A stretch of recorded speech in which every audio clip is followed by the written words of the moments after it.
Alrighty then. Hello and welcome to CherrySTEM number 28.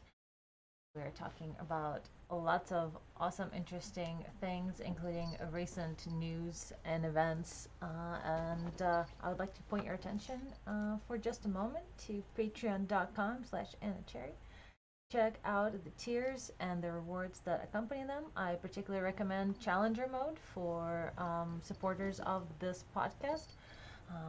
That tier and higher lets you in on the after show chat where we discuss some special extra articles and things that didn't make it into the show or were reserved specifically for our patrons. So check that out, as well as it being video chat, so you get to see us face to face. And let's get into the meat of the show. So we are on Cherry Stem number 20. Quantum physics, string theory, and multiverses, and also space, but I ran out of space to write that. So, is it irony? I don't know. Isn't it ironic? I don't. Is it ironic? I don't know. We need Alanis in here to. No, that's more set. Please tell us. Help is us it out irony or not? We don't know. Help us out with this issue. So, today I'd like to go over. My logo's not. Was not showing up. Actually, I don't know. So let's table that for next time. But all right. So today we have a topic that sort of is vaguely connected to last month's podcast on the information-based theory of spirituality. So I'd like to, if at all possible, in the second half of the show, touch upon some mathematics and how that relates to our understanding of quantum physics, or rather how quantum physics, how it's all just connected with each other and allows for things like multiverses and fourth dimensions and many other dimensions, etc. So we're also kind of doing a little bit different format this time, right? So I'm looking forward to what you've got, because apparently you're gonna be keying me in on some good new news and stuff. I'm looking forward to that. For sure. And so, yeah, that's as opposed to the second half, as I mentioned, where we delve into deeper things. The first half will go over some recent news on quantum physics, string theory, multiverses, and space. Notice I said new news, because there's old news, there's new news. That's true, actually. In science, it really is. No, yeah, because you may have some papers that are just now getting widespread attention are published, for instance, a decade ago. That's quite common, actually. I would agree. But yeah, no, we have a bit of a format change since we are in our officially over our second year of doing the podcast. So they're once a month, and we're on a 28th episode. Well, so that's like 28 days as September. That's over 2 years. Right. Over 2 years of doing CherrySTEM. Isn't that crazy? So this is, I guess, CherrySTEM 3.0. And we got, now yeah, we have to like go to format. XP or something, don't we? Let's say at this point you have to go 3K XP. or I don't know. You got to change your numbering system at a certain point. CherrySTEM 3000. Yep. So that's the rules, isn't it? Yep. And those who are visual watchers, etc., of this live stream will be at slight advantage because we'll be going over things in the visual format that go along with our new content change or addition, I would say, because we're still going to nerd out about specific topics that we're got a soapbox about. But I do have some news that we're going to cover and articles I will be showing you guys here on our video stream. So definitely subscribe to the channel and get to see goodness like this for yourself. But of course, if you prefer podcast version, you can check out patreon.com/AnnaCherry. Click on CherrySTEM. It is publicly available. Every episode has been condensed to an audio version. You can download it. You can peruse the resources that went into putting it together, and overall have a good time, and follow the page to keep up with the podcast there. And one of these days, the website will actually have episodes on it as well. But until then, so let's go over some recent news in. Let's go backwards because that's all about the fourth dimension and all the other dimensions. You hear things about science saying that it's possible to travel for things to happen from effect to cause, so like see things happening in reverse. Retrocausality. Right, all sorts of timey-wimey, spacey-wacy things. So Exactly. let's go over some recent science news, and let's start with space. Actually, we have well, space and multiverse, quantum physics, etc. So, Scientific American recently launched their Space and Physics magazine, and this note from the editor essentially sums up what I'd like to talk about. So I'm just going to read it. In the moments after the Big Bang, space-time expanded so rapidly that, in addition to our own many, maybe infinite universes, exploded into existence. He envisions them as bubbles. How cute. So goes the multiverse component of string theory. The multiverse is decidedly centered in the pop physics zeitgeist, capturing the minds of the public in books, comic, and film. Now, a view of string theory posits that the infinite number of universes predicted cannot accommodate the stable dark energy required in any universe. But this may not necessarily be a bad thing for string theory research. And you can read more in that one specific article by, well, her. For better or worse, ours may be a more singular universe after all. Elsewhere in this issue, scientists worry that human exploration of the solar system may outwittingly spread our pathogens to other worlds, possibly to the moon or Mars. See the article, Should the Moon Be Quarantined? And physics experiments in search of a fundamental particle of gravity, the graviton, are employing some new tools such as microscopic superconductors, free-falling crystals, and the cosmic background radiation. See is Gravity Quantum article by one of their other authors. So, in if there's any comments Comments that want uh, to make. now, or we could save it for later after I go through some other news. This just But there's a lot of the amount of faith required is it just comes down to people need to realize how much faith is required to buy into some of these ideas, and if you're not capable of recognizing that level of faith that's required to buy into those things, then you already have a fundamental problem that I nor anyone else can help you with. It's and we'll definitely touch upon those things when we go over some of the other articles that are in that issue. But let's start with space in particular. So let's go back to our page here where we have Elon Musk's SpaceX is aiming for the orbit, so they're doing yet another Telstar 18 Vintage launch. And that's, if you guys aren't aware, I know Elon Musk's been in the news a lot Oh, lately. here's a perfect Sure. time to point out that all of the stuff that we do in space, all of the landing, perfectly on Mars and all of that stuff, not a drop of general relativity used in it. Everything is completely Newtonian, right down to basically we're like threading a needle from a billion miles away, and we're using Newtonian physics. Just let's just put that out there. So okay, go ahead. And what's the relationship between Newtonian physics, relativity, therefore Einstein physics, and quantum physics? Ooh, that's a fairly long subject. Well, but just in general, explain to me like I'm five, sort of very okay, basic okay. So way.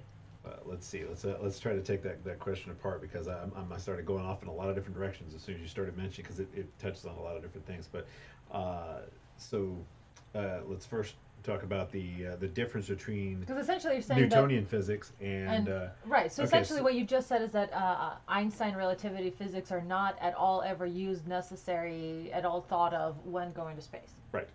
So That's weird. yeah, it's something people will probably be incredulous about, but they can look up and find for themselves, and they'll find out that I'm right about that. But the difference really was at a certain point. We recognized that the precession of the perihelion of Mercury, which is basically there's aphelion and perihelion, has to do with how close the closest and furthest approach a planet has in its elliptical orbit. Mhm. And according to Newtonian physics, Mercury's perihelion should precess, which means it's not only an ellipse, but it's an ellipse that kind of swings around the sun. Does that make sense? So in other words, in its orbit, it's going around and it's making an ellipse, but that ellipse doesn't stay in one place. That ellipse Also actually shifts. it shifts around. That's the Makes me precession think of of the perihelion being of one of Mercury. those carnival rides where you're like a little car and the whole ride is going in a circle, but your own little car is also spinning. Yeah, it's kind of like that a little bit. Um, So it was happening at a different speed, and basically what Different speed than. been predicted by Newtonian Ah, physics. okay. So that one difference, that was like the calling card of general relativity, is that it solved this one problem. So it essentially came up as something to do with space in the sort of made its entrance. Right. Well, it was also, he basically was attempting to, Einstein? yes, Einstein was attempting to um, extend special relativity, and so So special came first. yes, special was Well, 1905, what was it general was special? 1915. What was it special to? If it. Special means it's kind of a special case because Oh. by the time the general relativity, Einstein had long ago abandoned the idea of the constancy of the speed of light because there's no such thing as a somewhere that isn't affected by gravity, It was a and good. that's kind of what's required. It was a good 15 years And between then and the nobody two, right? today actually for some reason remembers that constancy doesn't really apply anywhere in the universe. So there's interesting problems with when people kind of get information via telephone. It even ends up happening in academia.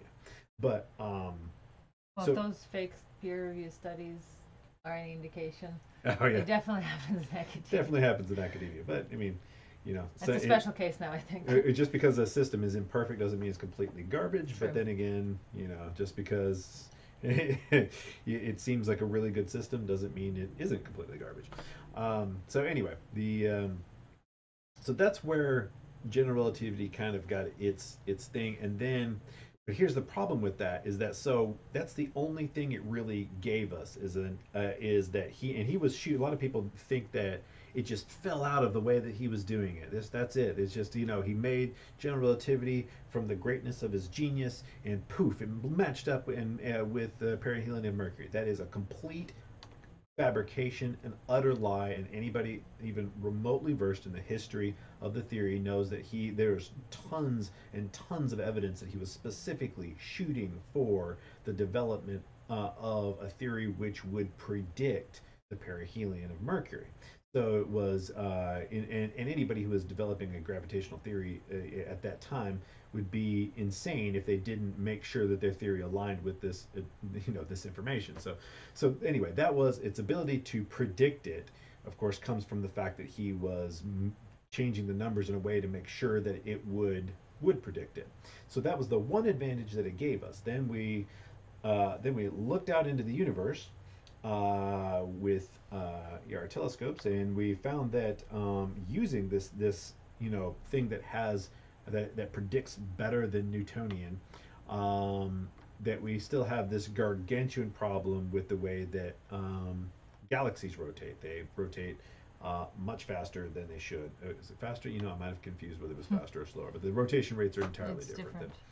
Um, than what is predicted. So it failed massively, and so the only thing it gave us was this the solving the perihelion, and in return now we have to insert dark matter Or dark energy. and well, dark energy. Dark energy is for the expansion of the universe, and dark matter is for the speed of the rotation of galaxies, etc. Oh, I didn't So know that. yeah, That was what dark energy was for. right. But either way, we required basically to make his theory still not be crap and to make it work, we had to inject. And now, whenever you say dark matter, people think it's just matter we can't see because it's not luminescent, and that is not what it means. Dark matter is undetectable by any normal means. It is not normal. Like no baryonic. sight, no smell, no touch, no taste. Yeah, exactly. It is not. No register. It's not part of this world. It's magic fairy dust in exactly the amount by which general relativity is faulty by observation. So in other words, the observational falsification of general relativity is now fixed by presuming there is a bunch of fairy dust in the universe. So that's interesting because. And wait, 3 times as much fairy dust as normal matter. Just keep that in mind. So the stuff that we can't detect, there's 3 times more of it than everything that we exists. Right. Okay. So that's it. So now, but on the other hand, in this letter from the editor, she talks about the reason why string theory which is part of quantum mechanics, as I understand, which is what is that even? So we'll have to go over that real brief. But it says here that the multiverse idea that would generate infinite number of universes cannot actually exist in the way it's predicted because of the stable dark energy required in any universe. So what's that all about? Okay, so they're saying that the total distribution of dark energy between the universes, basically that is so deeply meshed into the way in which string theory works that I can't give any good explanation of it. It's a but dark energy has to do with the our observation that everything seems to be moving away from us Right. So that's is that faster and faster okay? the further it gets away from it, the further it is from us. So it kind of looks like we're in the center of the universe. Right. I was about to say. Right, because absolutely everything is exactly redshifted by the amount that it is distant from us. The Which further it away from us it is, the more redshifted it is, and their reason that it's not that it doesn't mean that we're the center of the universe is very hand wavy.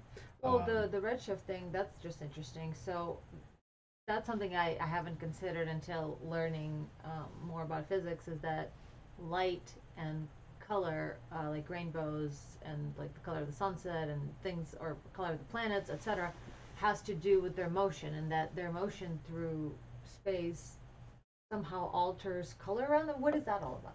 okay, so that's Which is just the the Doppler Doppler effect, effect. But right? So how is light even related to any of that? Because well, and light is intrinsic to the theory of relativity. So in right. So, space, well, if so it's, it yeah, really so ties this all if light together. were constant, Doppler effect shouldn't even work. I mean, because okay, so there's when you understand how Doppler effect works with real, waves, which are they're an effect happening to in a medium. That's what a wave is, and it's only after 1905 that we started thinking of waves magically.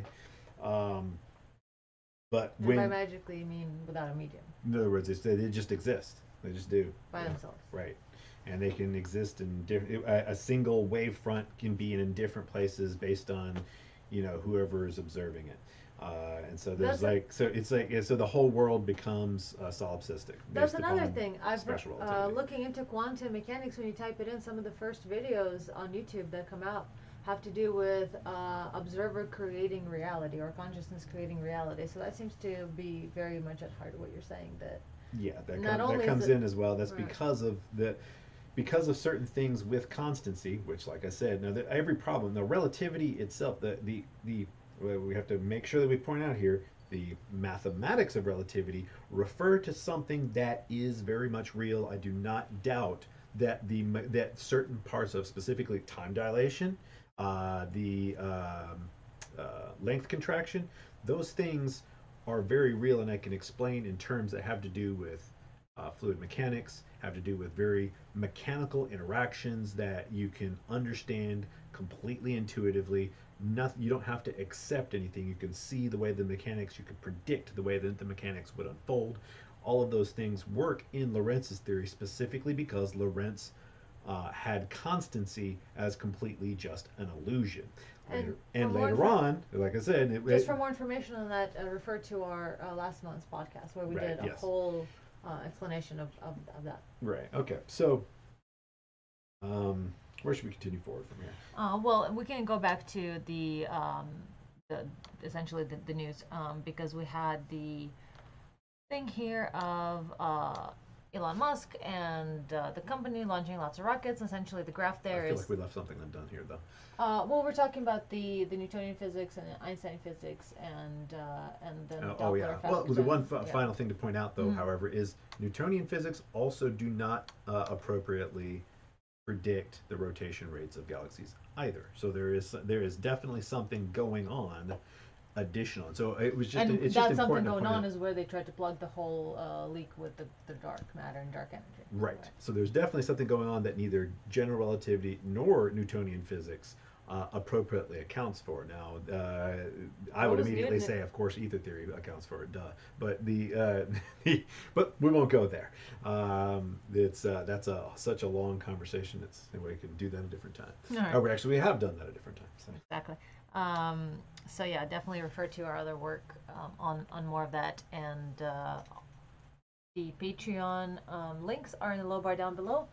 You can definitely check it out for the podcast resources and things that we will add after the audio file goes up for free publicly for everyone. And it's with the thanks to our patrons that make this podcast possible for free to everyone. So they're awesome.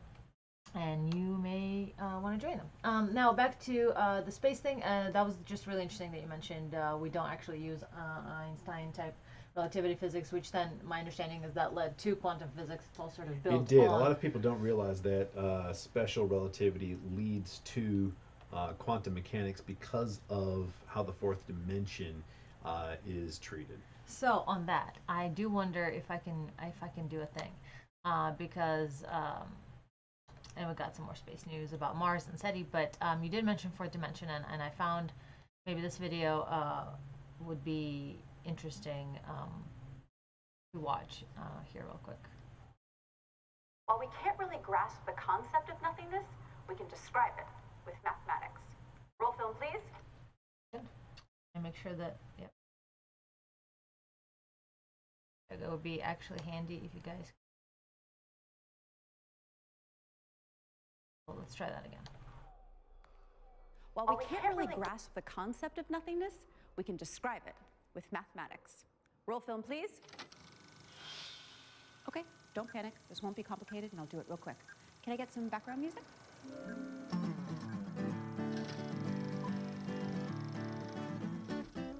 So there's this thing called set theory. And in set theory, everything inside a set is what exists. And if nothing exists in the set, then it is called an empty set. And that is basically a mathematical representation of nothingness. Or simply the number 0. It kind of represents nothing. I mean, the symbol 0 is itself a thing, but it can also represent a lack of things. So you can see how we can describe nothingness with math, even though we can't imagine it. Same with infinity. We can't grasp it, but we can represent it mathematically and use it to solve equations. So at least mathematically, infinity totally exists.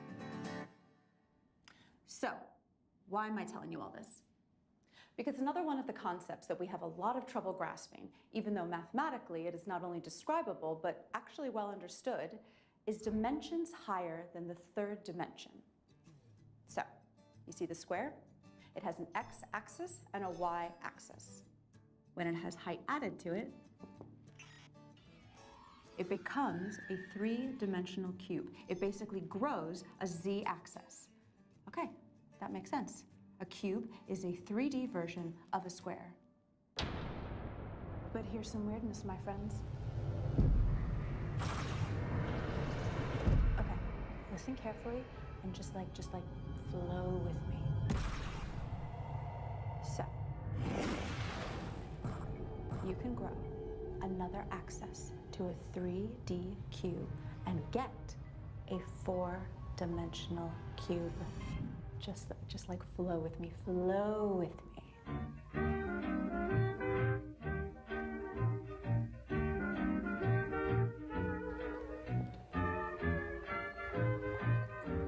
Now we can only perceive with our eyes and brains 3 dimensions, like this cube. So we can't really grasp this idea of a 4th dimension. It's like, huh? What the hell? 4 dimensions? Which is what you're thinking now. But while we can't really see or perceive a 4th dimensional version of this cube, we can at least describe it mathematically.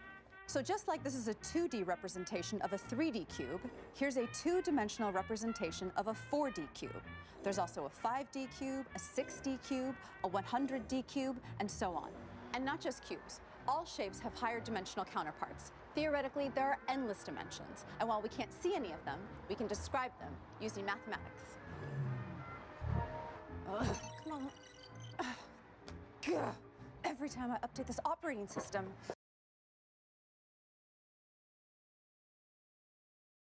So that was a thing. Uh-huh. And I thought that might be, since it was made for YouTube audience, I thought, who may not be super versed in these topics, I thought that might be a good opener, Okay, I to think this this world of math and such, yeah, when and it that you comes can to represent things. Okay, so dimensions, and of course, as real quick here, as we saw with um, this issue of Scientific American Mind, the whole thing is they're talking about the problem with multiverses, um, that the impossibility of string theory, and that has to do with some very precise quantum mechanics, yeah, dark okay, so energy thing. let's But establish something there's for just a math, second. dimensions, universes. What is up with all that? Can you describe something with math that is not real? And the answer to that, of course, is yes. Whenever you are, okay, you watch the movie Toy Story. It is very much like our reality, yet it is a reality that is described in math and then displayed on a television screen. What do you mean by described in math? In other words, all of the rotations, everything So would that about be true the for every video game too? Or? absolutely. There's all of Like this math Overwatch? underlying it that makes it. They try to model it as close to reality as possible, and they get damn close now. They didn't used to, but either way, it can do things that cannot happen in reality. But So like it is a CG. consistent model that will Right. always, when you do this, it will do that. There's not somebody out there, whenever they're programming a ball bouncing, for instance, so say your character in a game can bounce a ball. There's not somebody who has written line by line absolutely where every little part of the ball will bounce for that one place. What they have done is defined the way that things interact with each other in math, and those are all these calculations, matrix transformations that occur in response to the things that you do in this other reality. But the point here that is extremely important to understand is math can describe things that have not a fucking thing to do with reality.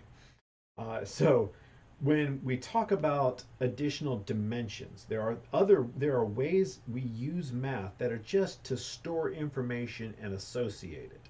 So it's associations between information that we're storing. There's also things called arrays, and that is basically in programming, for instance.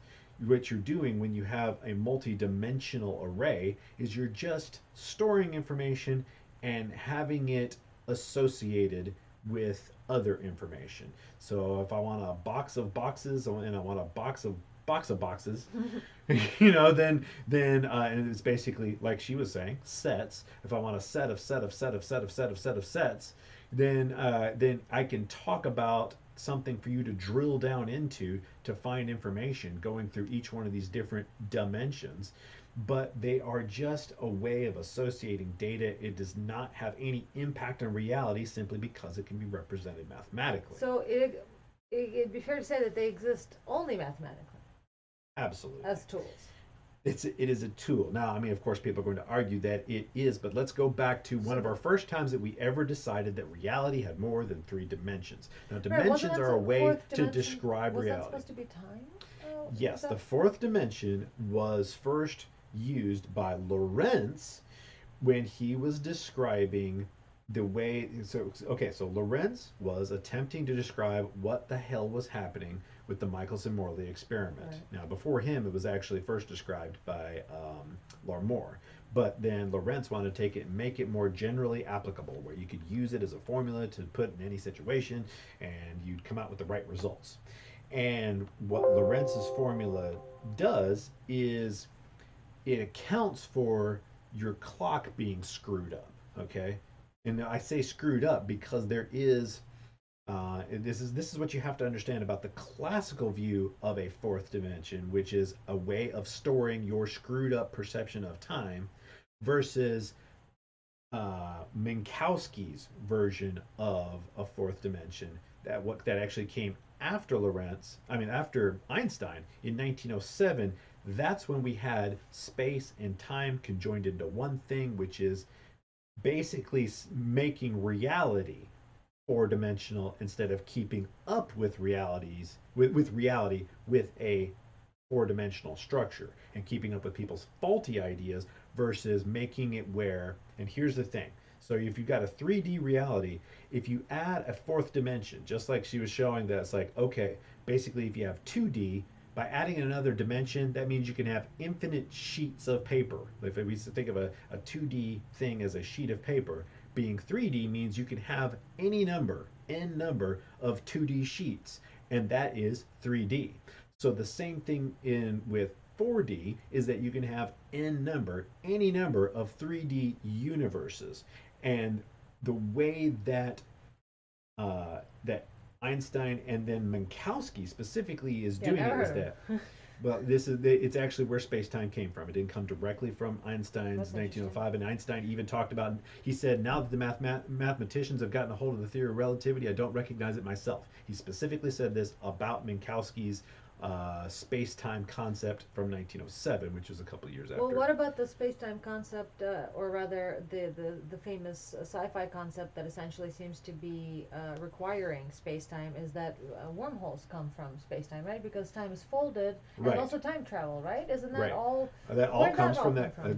that comes from the concept of making reality 4D And instead of of course, our description of we've it never 4D. So seen let me wormholes or have time travel. So let me go Just back to the history. How did we get here? How did we come up with this idea that reality has this additional shit to it? right.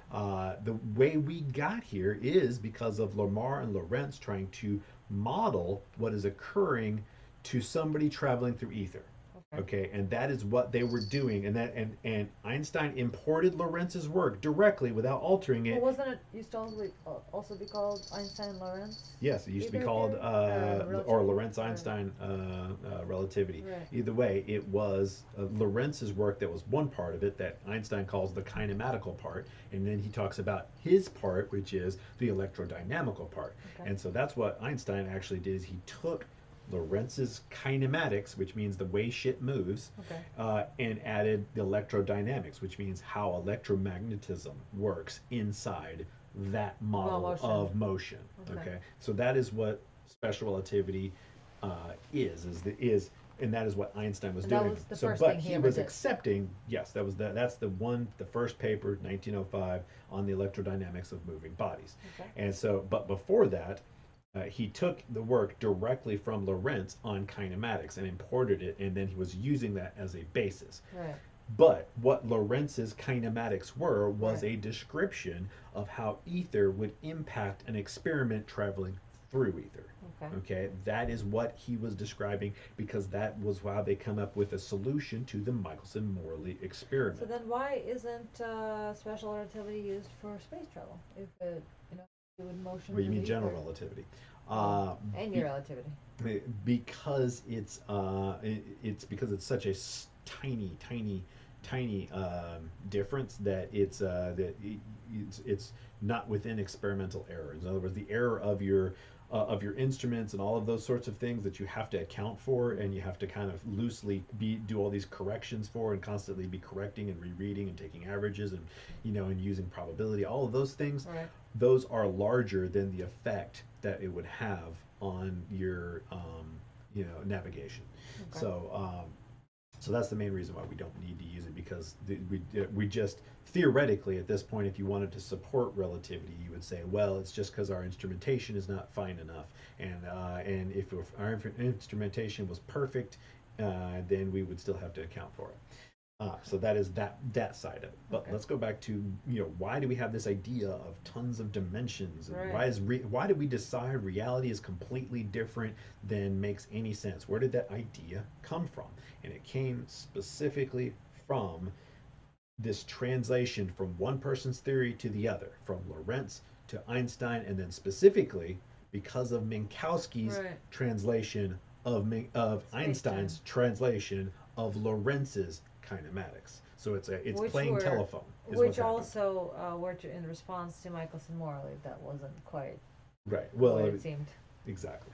So here's the thing. So what happens, and to put it really short, let's shorten this up some. Sure. What happens in Lorentz's theory is that when particles are attempting to interact with each other, they have to do it with electromagnetism. So therefore, if two things are moving through the medium that electromagnetism propagates in, then when one sends a signal to the other, it either has to chase it upstream and has to try to get through that upstream, which takes longer, or it's flying back downstream with the additional tailwind giving it additional speed. And the thing is, you have to think of interaction as both the up and the down. In other words, both upstream and downstream. And so the average of those things, I'm going to call it an average, but it's not really an average. The way that when you consider both the up and the down, that is what Lorentz ended up modeling. But he had to model it from a perspective. Change factor? Yes, that's what the change factor is. He had to model that from a perspective of not just going upstream and downstream, but also if you went across the stream, there's a weird effect there too. And so you had to make all these things line up. But what it's going to do overall is there's not whenever I first started encountering this idea of upstream and downstream, I thought to myself, well, that probably just cancels out. Right. It doesn't cancel out. If you go both upstream and downstream, that additional speed you get going downstream does not make up for the headwind that you have to overcome going upstream. And so the overall result is it takes longer for your total traversal of the same space than if you didn't have that upstream downstream effect. What does all this mean? Why do I care? Because that means that any experiment or any event which requires light to travel, if you have the medium flowing across it, it's going to take longer for it to go upstream and downstream. Because it's a wave. Right. In the medium. So therefore, all interactions of particles, meaning everything from the bending of the metal in the gears of a clock to the whatever's going on in your brain, are all going to get slowed down by this interaction of having to go upstream and downstream, this additional path distance that it has to go through the ether. Okay. That is what Lorentz was modeling, and so therefore he said, okay, well, obviously your clock is going to be screwed up, and if I'm going to keep up with how all this stuff works, I need to have a fourth dimension to keep up with people's faulty ideas of clocks and the actual what's real, what's the real time. And then unfortunately, now in this theory, I don't know where the stationary ether is. I just know that somebody's traveling faster with respect to the ether than another. And so there's actually this inverted calculation that nobody talks about. In other words, okay, so I'll touch on one more topic that's important that separates Lorentz's version from Einstein's, because of this hidden calculation, this additional information that isn't available in Einstein's version of the kinematics.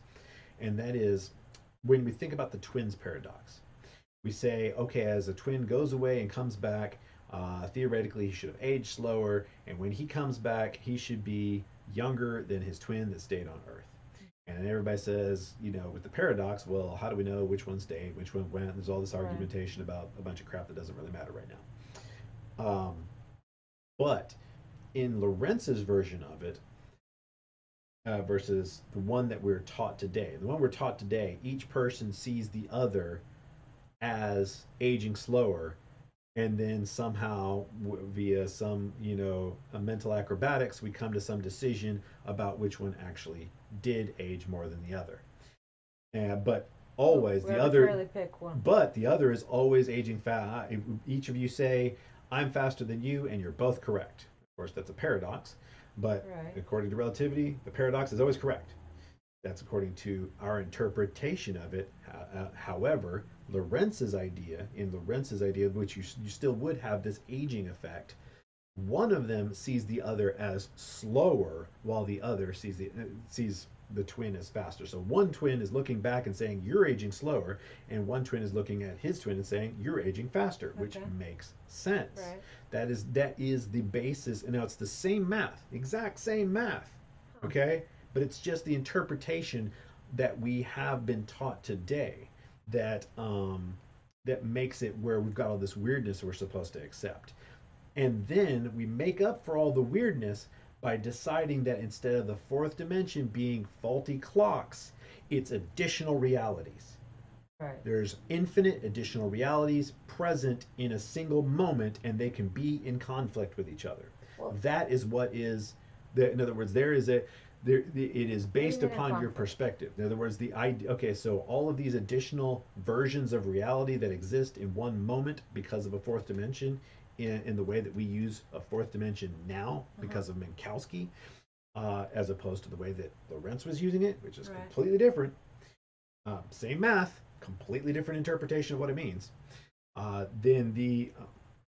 Then what that allows is, because you have all these multiple realities that are real and not just faulty perspectives, then all of those versions of reality can also become incongruent in where objects are located in each one of those versions of reality. Well, are they versions of reality or are they dimensions? So like, what's the It difference? is an additional. Okay, so one additional dimension. Remember, I said once you go from sheets that are the two dimensions, I can add additional sheets, and that's a third dimension that allows me to have as many additional sheets as I want.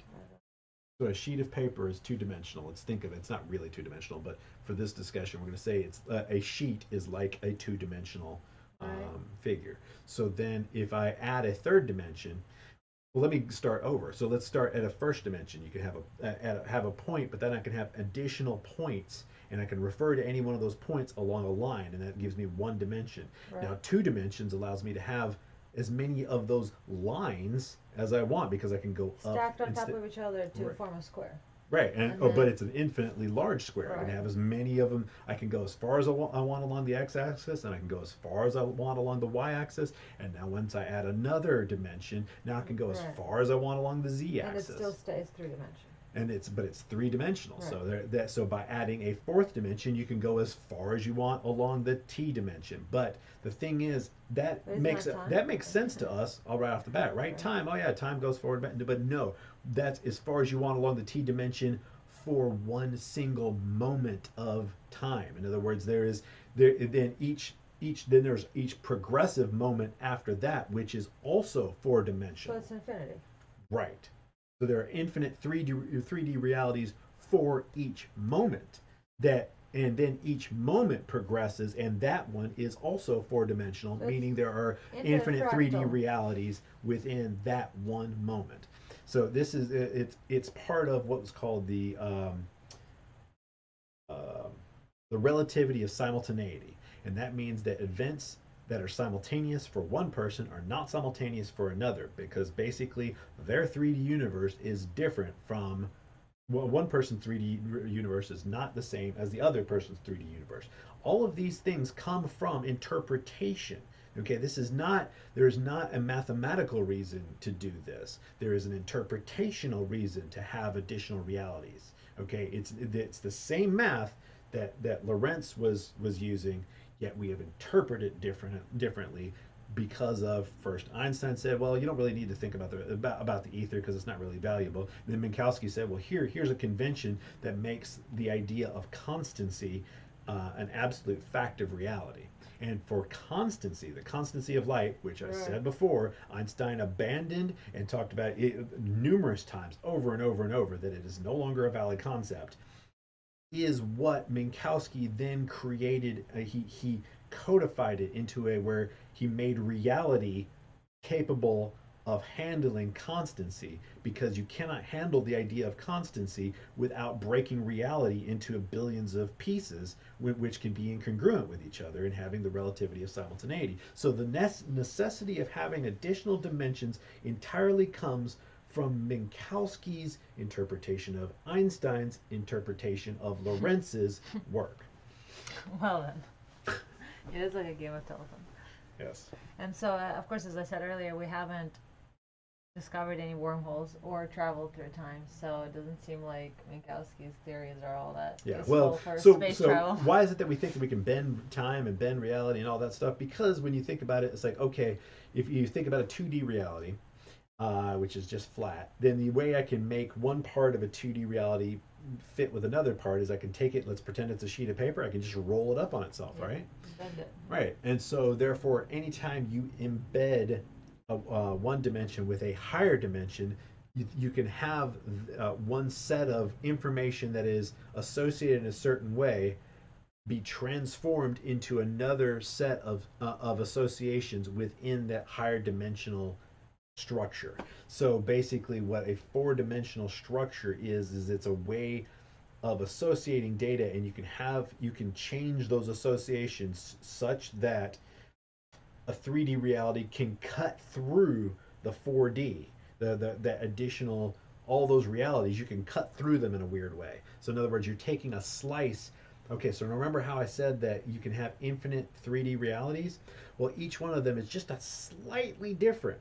If I cut through and take a piece as I'm like traveling out from a specific point, and I take this 3D version from 4D reality, and then I go to the next 4D reality before looking at what it looks like and take that and put that into my 3D version that I'm building. And then I go to yet another 4D reality and take that version's 3D configuration and put that together. I can basically select from a bunch of different versions of reality, of 3D reality, to create one 3D reality. And that's what we do when we're talking about um, whenever we're looking at a 3D reality, is it's a selection that cuts across and takes pieces of all of these other different versions of a 3D moment and then assembles them as one 3D moment.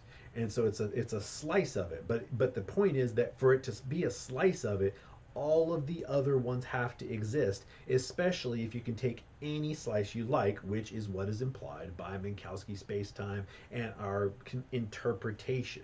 So it's all based on interpretation that we can go and select pieces of these other different versions of 3D reality that exist in every moment. And so that's where all of this shit comes Well, from. how would you do it?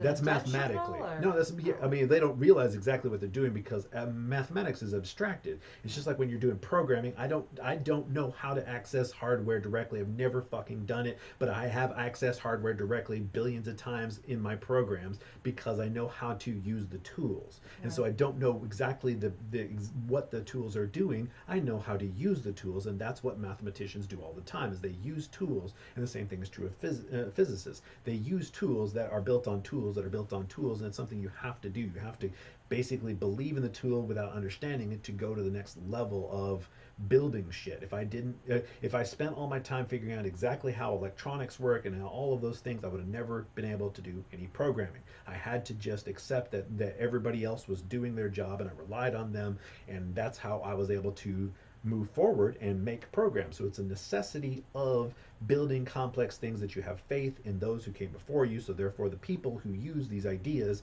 are not culpable as much as Right. they seem to be. In other words, it's not their fault that they come up and just use what is the accepted ideas. And the thing is, because it's based on something that is real, Right. but we have this magical idea about it, it still tends to work and keep us in this view of reality that's magical when there is something real going on. And the best example of that is the fact that there is a tribe in Papua New Guinea, I tell this story so often, where they beat the root, and beat and sing to the root of the fishing tree into the water. And in response, the spirit of the fishing tree brings them fish. This really happens over and over. They can test it. Other individuals have been given the magical right of fishing to pray to the fishing tree, and they get fish in return. So it's a semi-scientific method by which they get results. Right. And but the thing about it is it's a neurotoxin in the root. It has nothing to do with the freaking singing, and there's no spirit unless you want to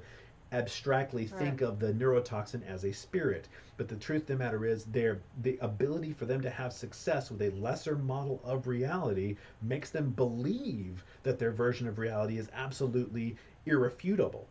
But it's their interpretation that is all fucked up. Right. So that is what's going on in physics today, is that we can use the information that does actually really refer to something that is real, and because the mathematics are referring to something really happening, and then because our interpretations are wrong, whenever we want to extend our theory, just like a person who believes in the spirit of the root will try to fucking get more deer because they think that, well, maybe it'll bring me food.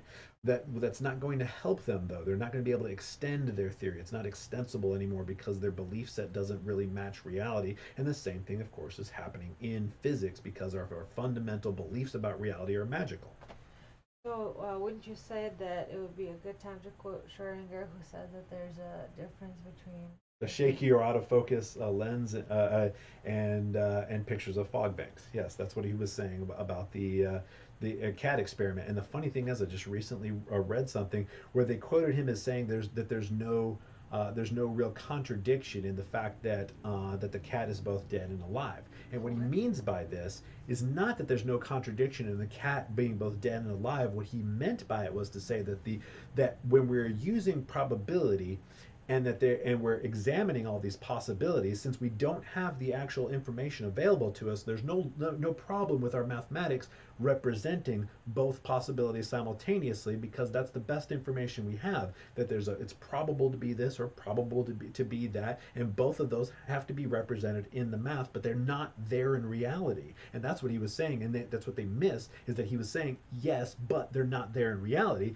It is acceptable, and there's no contradiction in our mathematics and in our tools, and in the usefulness. It's still useful, it's still valid in the fact that it is useful, but it is not a contradiction of the math. The math can still deal with this apparent contradiction, but reality, of course, is different from math. Math can represent false things. It can represent things that don't actually exist. So that seemed to be a common theme with Schrodinger, because isn't the idea of the cat?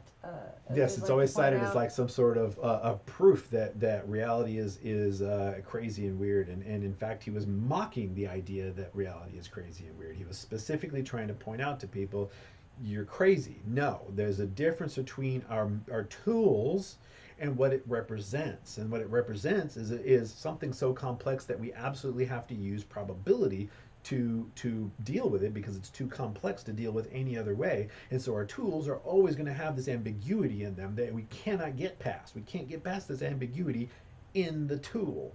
But the tool represents and has all these alternate possibilities. The alternate possibilities don't actually exist.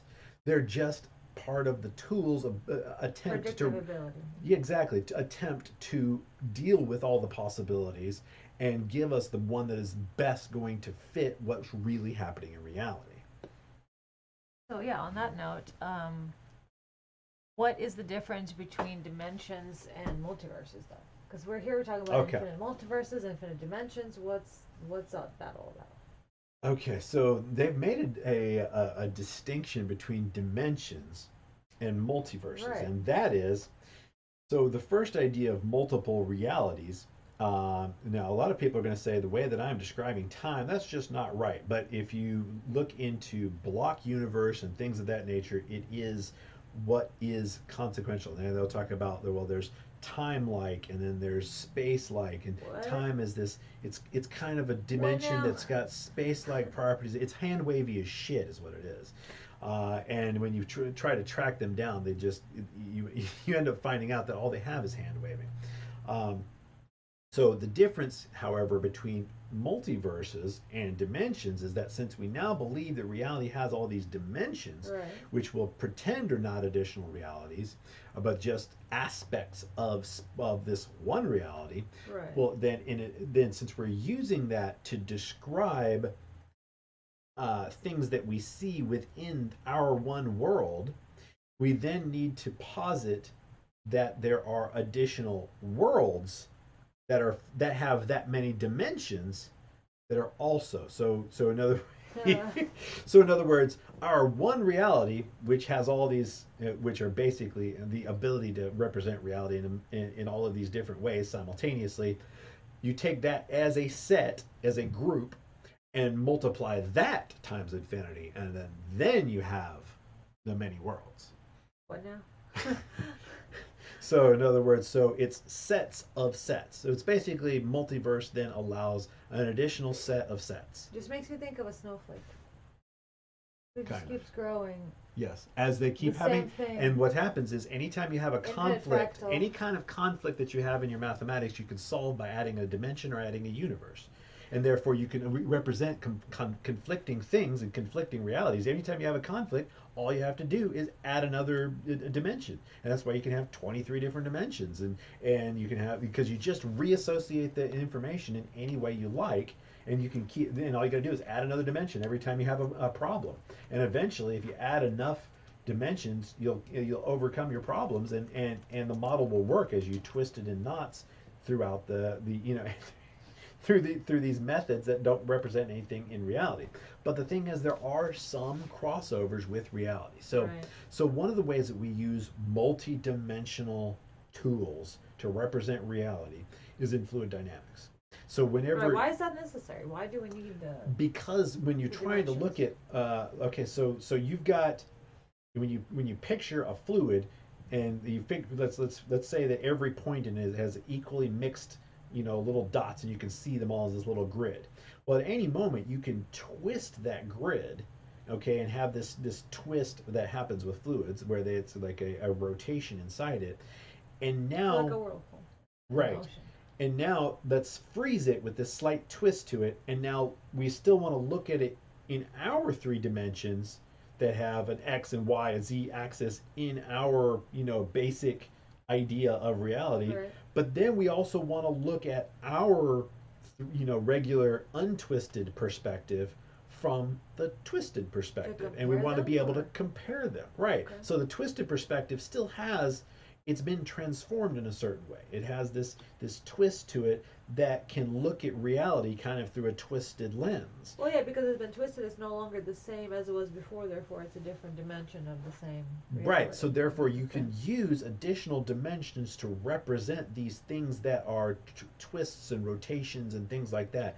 And that is extremely important for trying to deal with these things that over time keep changing, and you want to be able to keep up with the way that it changes with respect to a normal version of reality that we see around us, and the reality that is twisting in various ways because of their own relationships, which is not, it's not a reality, it's a set of the pieces of a fluid that were once in the same configuration as our 3D coordinate system, but now it has created its version of that version of 3D coordinates has been twisted, but it still kind of exists. So the best way to represent that is that there are these it's what David Bohm frequently talked about. I didn't realize that I actually gotten it from Bohm. I probably did just like a dozen years ago and Uh-huh.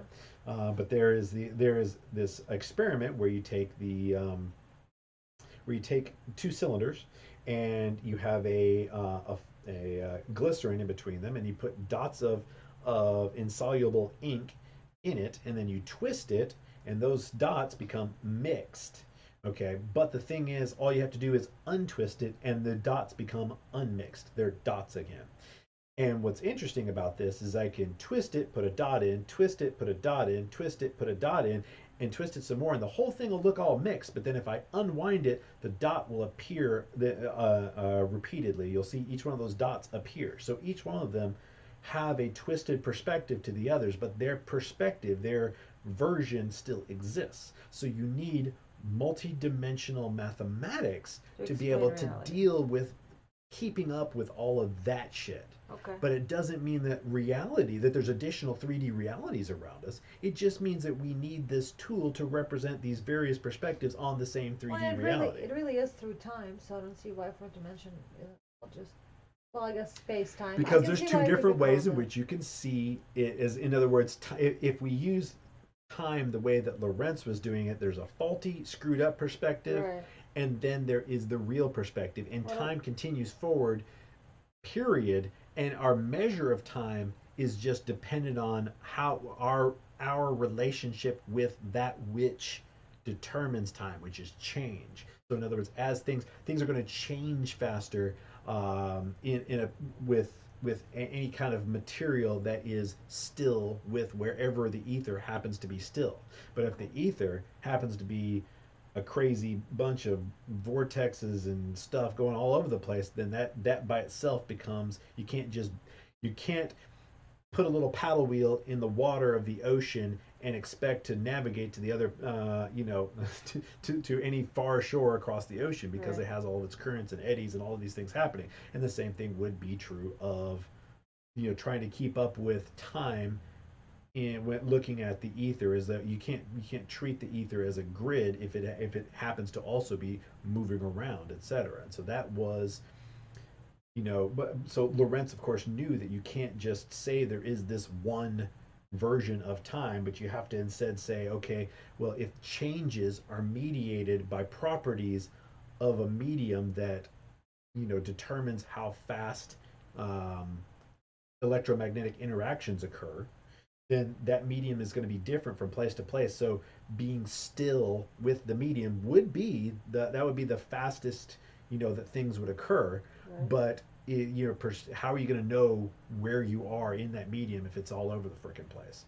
And so all you can really do is speak about the perspective shift between different observers, and know that some are going to be slowed according to others, but then also if some are slowed according to others, then some are also sped up according to others. So there is the same thing, but one perspective is more correct than the other.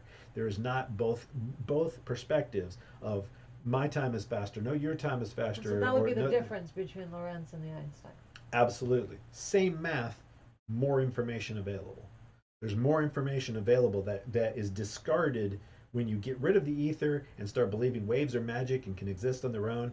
Then you discard a huge swath of information that is available through ether theory. Yet you still have the same math. You're still using the same math, so it's still representing some of the same things that was represented by Lorentz's ether theory. Uh-huh.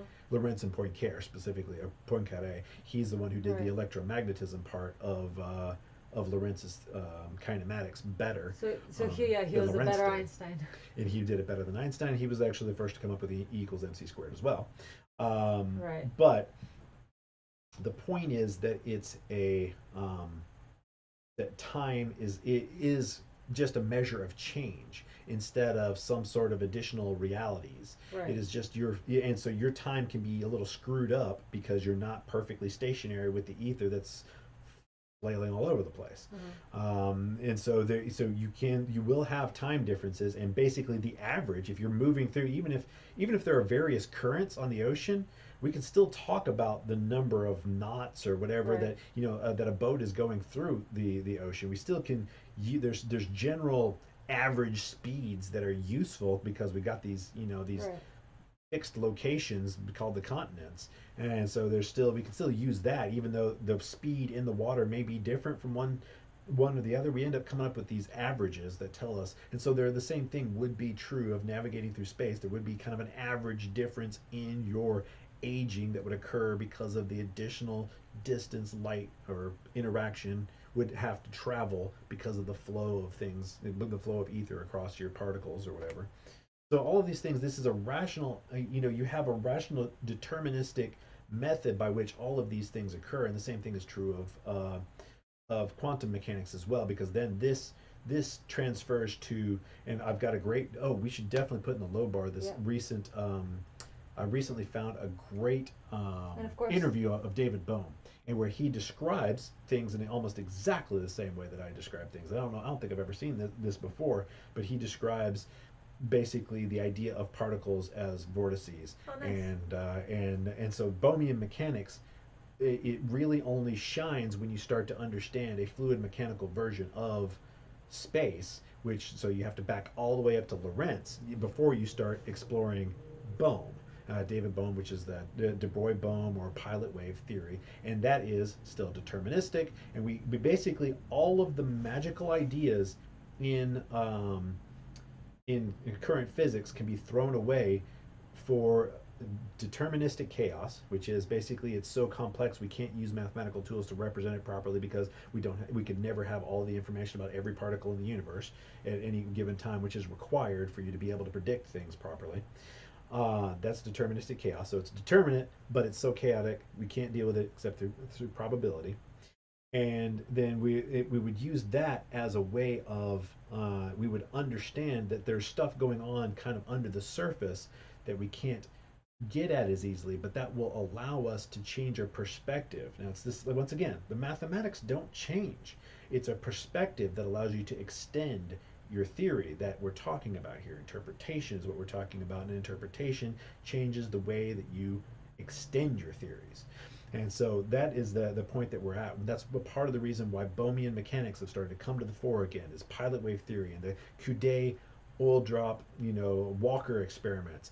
And it's only when we combine the fluid mechanical aspects from Lorentz and Poincaré, whatever, and with the Bohmian perspective that we end up getting a version of reality that has no magic in it whatsoever. And but we do have these complex effects that are they're so complex that they're very difficult to deal with and can look magical without the perspective that these things give us. But they are eventually understandable through, specifically through holography, understanding the way that holograms work, which is that we've talked about before, and through understanding chaotic determinism and how that works. And once you add those things in, all of this magical stuff starts to make a little bit of sense. And then there's some changes to, you have to understand how Kelvin's version it goes back to my history paper, which goes all the way back to McCullough, then through Kelvin, and then through all of these people who were developing physics before today, and then all of those mathematical tools are still available and being used, but they were developed to deal with ether, and now they're kind of reconverging into what I'm calling the neoclassical revolution. Of course, all the resources will be available on Patreon, Anna Cherry, patreon.com/Anna Cherry, where our CherrySTEM podcast is hosted. The audio files that you can download or put an RSS feed into your player, and check out all the resources. They will definitely be there, including your papers. And you can check out your Patreon as well. That's in the low bar. And support more things to do with neoclassical physics. But anyway, so the magical thing you were saying here, that keyboard is, you're using it specifically to mean, what exactly? Okay, anytime there's a, like for instance, one of the things that Einstein was right about is that it's ridiculous to have spooky action at a distance. Anytime that you start believing, or things like the idea of probability at the basis of reality, what exactly is probability? Whenever you start getting into, like, as a programmer, I remember, trying to get at random. It's like, well, how do you determine random? If you're trying to create a random number, Right. how do you do that programmatically? And when you start really examining it, you first have this kind of illusion of knowledge about the concept of random. It's like, oh, it's just random. But then you're like, well, wait a minute, where do you get random from? And When you you end have up, to program it. right, when you have to actually do something with it real, then you start to understand that random is a concept. And there's no real There's way. a mathematical formula underlying it that is essentially deterministic. Yeah, absolutely. In other words, like the way that we do it in programming is we use the rand function, which goes and pulls your clock time, and so basically, if you had some way to lock your clock on your computer, you could really fuck with programs. Anyway, they have any kind of random number generators on them. But so it takes the clock usually. So I guess some people have started to use other seeds for rand. It was a convention for a long time to use whatever the clock is. Clock being the date and time. And you use this as a number that goes into algorithm, takes that number and just chugs through a bunch of weird calculations that eventually give you a number between the range that you put in. But what it's doing is completely deterministic, even though the output looks kind of random. Because the input is Right. It's just different. complex is all. It's not really actually random. Right. I mean, you try to put your finger on random. There's no such thing. It's the everything is. If you do not believe reality is magic, then you have to believe in determinism. There's a fundamental the word disconnect. Again, magic. What is? In other words, if there is something that is utterly inexplicable about reality, there is no way to explain it. It just pops Like, into it just existence, is. and it just is, and you just have to accept it by faith alone. And then, if you do not accept that, you have to just accept that reality does these things based on whoever somebody tells you that it does these things or whatever, then you have to believe that things have causes and effects, that there is a chain of events. Basically, it has to do with the age of reason is how we started having this idea that you have to have reasons why things happen. They don't Right. just happen. And I mean, we come to the bottom of things. Like, for instance, at one point, it was semi-scientific to say that things were spontaneous, flies spontaneously generated from meat. Right. Because what you could do is you could calculate the pounds of meat to the pounds of worms produced, and calculate the number of flies that came out of it, and you could predict how many flies would come out of a specific piece of meat through all these calculations and make it seem like it's utterly scientific. But the point of the matter is, you still haven't got below a certain level. You just believe that worms come from meat. No mechanism, they just do. And that is a magical belief. And we always have to have a magical belief at the bottom of our understanding. In other words, there's always a point at which we just say, I don't frickin' know. But believing that I don't frickin' know is the answer, and that is what reality is our I don't know spot. That is magical thinking. And that's what we've down through time. We keep having this, well, at the bottom level, it's God did it, or, and anytime there's something that we reach the bottom on, and we only go forward from that place. Exactly. We just insert magical thinking, and it's a necessity, because if you don't want to keep going and going and going, examining reality, because reality is, so far as we know right now, is almost bottomless when it comes to trying to figure out exactly how it works. And well, it's kind of like when I turn on our stove in the morning. It's like the gas just comes out of it. It just does. It just does. I don't know how. And the truth of the matter is, if you want to get anything done, you got to stop worrying about how it all works and right, just I do wouldn't it. get past breakfast if If you had to reassemble the stove and figure out exactly how gas works, in which we go, then you have to figure out how energy works. Then you have to figure out you have to go to the very bottom of reality before you can move to take a step forward. So the truth of the matter is, we all have to have magical beliefs, but we have to realize they are magical beliefs. And so it is this thing that we put in. It's a holding space for I don't frickin' know. But then many times we decide that our I don't know space, that bottom of reality, that's it. That's the bottom of reality. I don't need to think beyond that. And that's what we do with, for instance, with probability. The idea of probability. It is that, well, we just think that reality is probability at the bottom.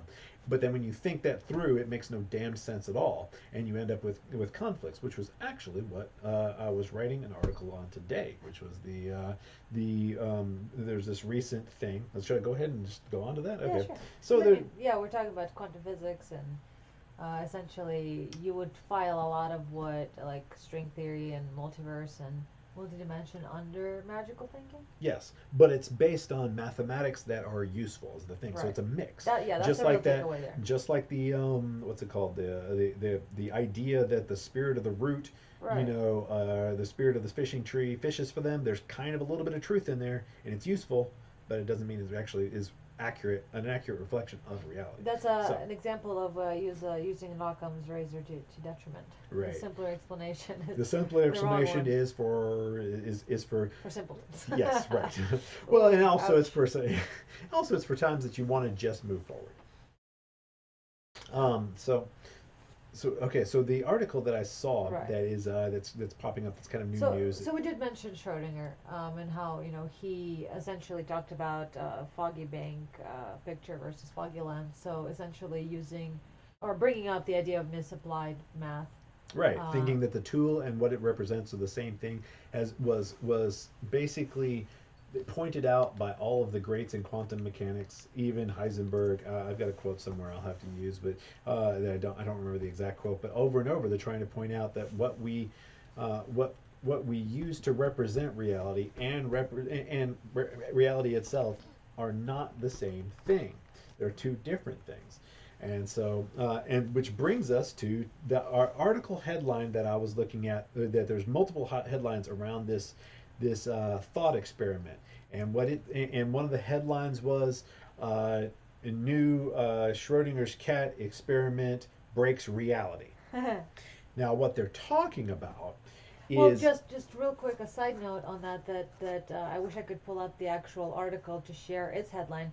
But so you guys could read it for yourselves. But essentially, they were saying that when you look out at space, things aren't as they are predicted, and so scientists are going to be tinkering with their formulas and tinkering with the dark matter, dark energy, until they get the exact right formula that fits what they're seeing, and that'll be like. And that'll be it. Right. We'll finally have it. All we gotta do is, we don't need to go backwards. All we gotta do is keep going forwards. We Right. never need to rethink any of our basic assumptions. Yeah, so Uh, it's just this, completely not having a theory that stands on its own and then predicts results correctly, but backwards engineering. right. So, So yes, continuing to add more and more crap to hold up a failed theory. So the headline that I read was breaks reality. Yes. Okay. Now what they're talking about is an article in Nature that is referring to a paper. I'm not sure when the paper was published, unfortunately, but it's a recent article in Nature talking about a version of it's two versions removed from Schrodinger's cat. So Schrodinger's which, cat. just as a refresh that we mentioned earlier, but in case that wasn't super clear, he was mocking the idea of this mathematical representation of having it both alive and dead as a probability of both being equal, being actual reality instead of just a mathematical representation. Right. So. And so he was trying to point out this is absurd for you to think that that is reality. It's just in the math. But it's not a problem in the math because the math doesn't have to be perfectly aligned with reality, especially when we're dealing with something this complex. So it's useful for us to have these additional ideas in our math to calculate probabilities when reality is too complex for us. And that's basically what we're dealing with in quantum mechanics, is that the number of influences on the position and momentum of a particle are too they're too dependent upon a variety of conditions to be able to ever just straight predict them, because you can't account for the vast amount of information that would be required to predict them, just like we have problems with predicting the weather. We can predict the weather within a limit. We can predict it to a certain, within a certain level of probability, but the weather is dependent on too many different factors are coming to play in the way that a storm unfolds. And so we use probability, and that probability is accurate within a certain range, but becomes more and more and more inaccurate as you start to expand that range. Um, so this article in Nature was about a thought experiment that is an extension of the Schrodinger cat thought experiment. So Schrodinger's cat is where it's like, okay, so if you put a cat in a box, and there's when a particle has a 50% chance of decaying and causing a shotgun blast to go off, or some acid to be dropped on the cat or whatever. So then the cat, because it hasn't been observed, if we believe that the cat being observed, or the particle being observed, it makes it in this mixed state of being both decayed and not decayed, or in this spin up, spin down. There's a lot of different. There's various ways of saying it, but the point is, if it's in this 50% state, then if the particle can be in a 50% state, then it can be coupled with the state of the cat. The cat is then 50% dead and alive, or a smooth transition between dead and alive. And so that is the absurdity of the Schrodinger's cat, thought experiment. That just because you haven't looked at the cat in the box doesn't mean, does that really mean you believe that the cat is in this 50% state of dead and alive? And it's absurd. And then that was extended by somebody called Wigner, or Vigner. I think it's probably Vigner. And it's called Wigner's Friend.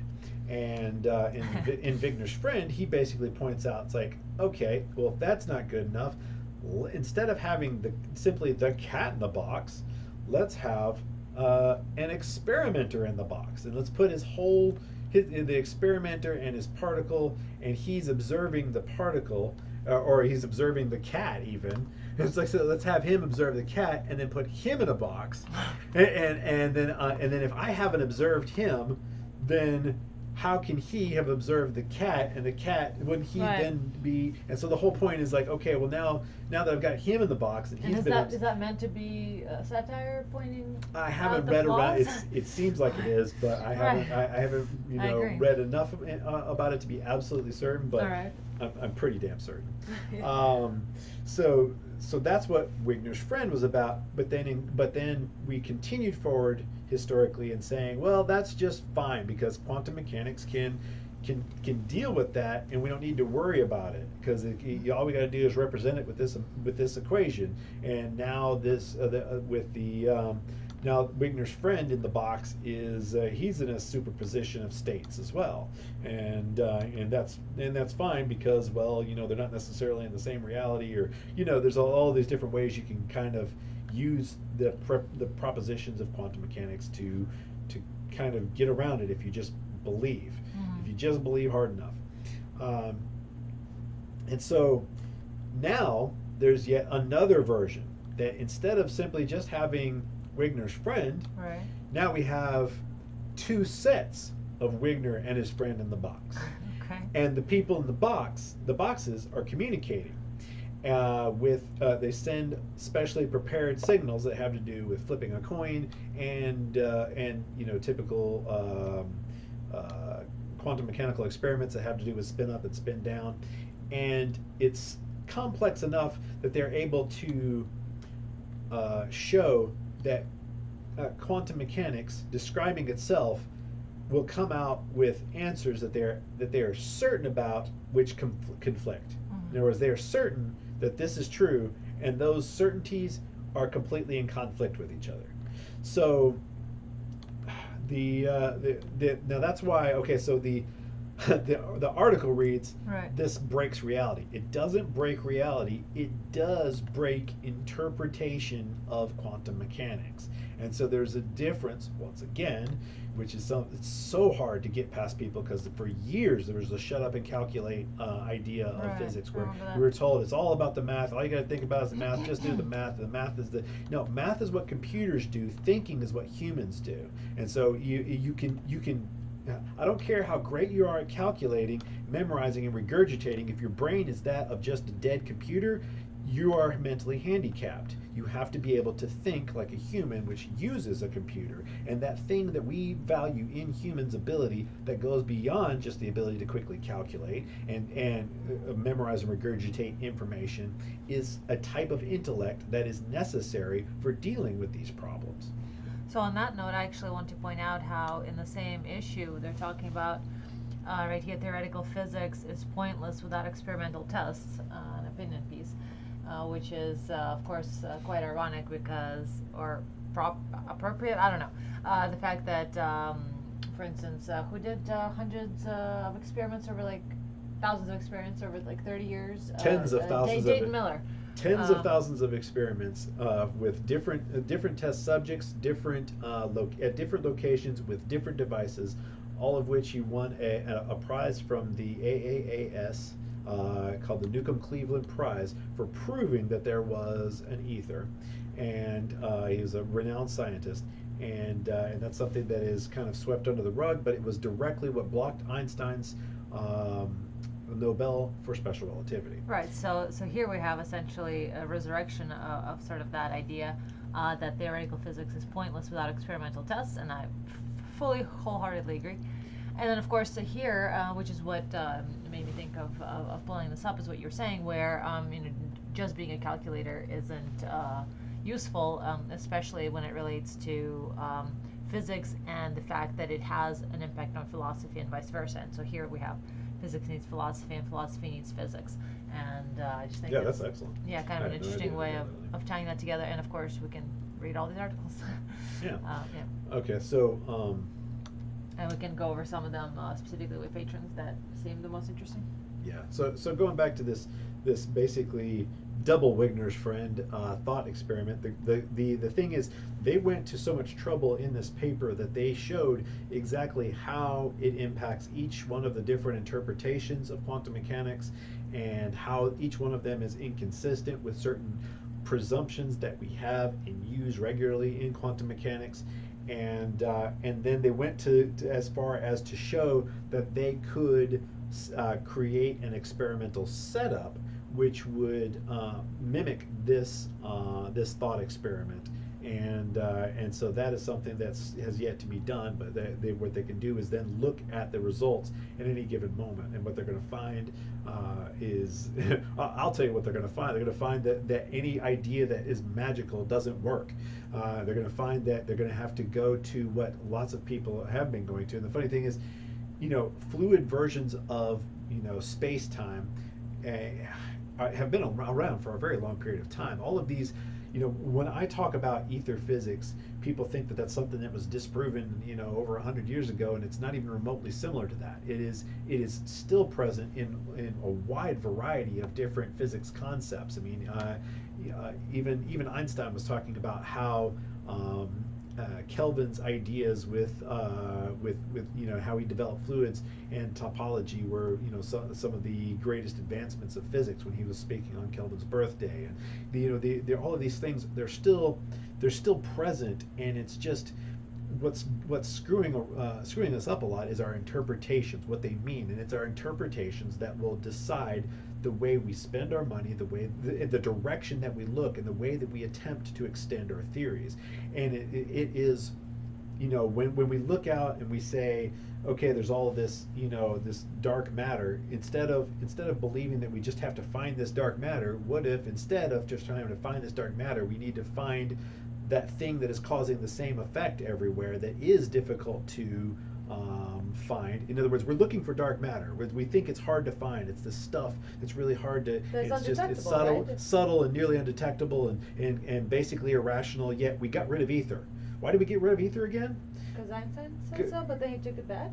But then, well, he didn't. Yeah, he did take it back in 1920. He talked about the ether. He was specifically talking about the a medium for light. Yeah, light well, propagation. no, he was not talking about specifically a medium for light's propagation. He was instead talking about a gravitational average of the universe, which had been called other things. But the point is that he started to understand a preferred frame was absolutely necessary because constancy is an irrational concept that cannot work. And so there are these aspects of history and interactions between people's egos and all of this crap that gets into our interpretation, and then people say, well, it's just the math. No, the math doesn't mean a freaking thing unless you're determining how you apply the math, where you apply it, when you apply it, what is it actually reflective of. All of these things have to be examined. A computer can just do math. A human is required to understand the way that we apply it, and if it actually matches reality or it matches a fucking fantasy. So that's part of the problem you'll always have in any physics discussion, is they'll just talk about the math like that's the only thing that matters. But we're not computers. We have a mind that is greater than just pure calculation. The calculations do work. That's accurate. That's not what the discussion is about. It's no longer about that. It's about how do we extend? How do we go further from here? We have lots of stuff that works. True. Is our understanding of what is happening actually accurate? No. We have magical understandings of what's happening. We don't have a mechanical, deterministic idea of it. We have great tools that can predict within certain limits, but it is not. It is not. We are missing information that we discarded a long time ago. And yeah, on that note, actually, we do have here on one hand a requirement for theoretical physics to go through experimental tests, but on the other hand, they are trying to fit Einstein theories still to what they're observing, such as in number 12 here, Milky Way's black hole provides long-sought test of Einstein's general relativity. So in other words, some things, they do observe things that are actually there, but once again, the interpretations is what the question. Yeah, well, it's just like with quantum. An observation decades in the making confirms predictions about how light behaves in an immense gravitational field. So, yeah. But on the other hand, in the same article, same issue, we also talk about number 9 here, neutrinos on ice. Astronomers' long hunt for source of extragalactic ghost particles pays off. Along with gravitational waves, the find adds more options for multi-messenger astronomy, which does not rely solely on light to gather data, whatever exactly that means. But speaking of neutrinos and gravitons, number 22 here is gravity quantum, an ongoing search for the graviton. The proposed fundamental particle carrying gravitational force is a crucial step in physicists' long journey towards the theory of everything. So we have all of this searching and looking, but also observations that seem to back up some of the older ideas, but then the older ideas are lacking in a variety of ways, which is when why you we. start looking at the experimental evidence, there's a vast evidence for a fluid medium, a superfluid medium specifically for space. That in absolutely every corner of everywhere you look, it's there. The evidence is there, and each time that we have some magical belief. In other words, spooky action at a distance, Right. etc. You can always trace it down to saying that there's nothing there. When you say there's nothing there, then you have to believe in magic. When you say there's something there, then suddenly you have a mechanism for which there is an explanation, and that makes sense completely in a completely mechanical and intuitive sense, and the physics all work together. We no longer have these giant holes, and so it's really, it has to do with this cultural thing. It has to do with kind of a popularity thing, and the old guard thing.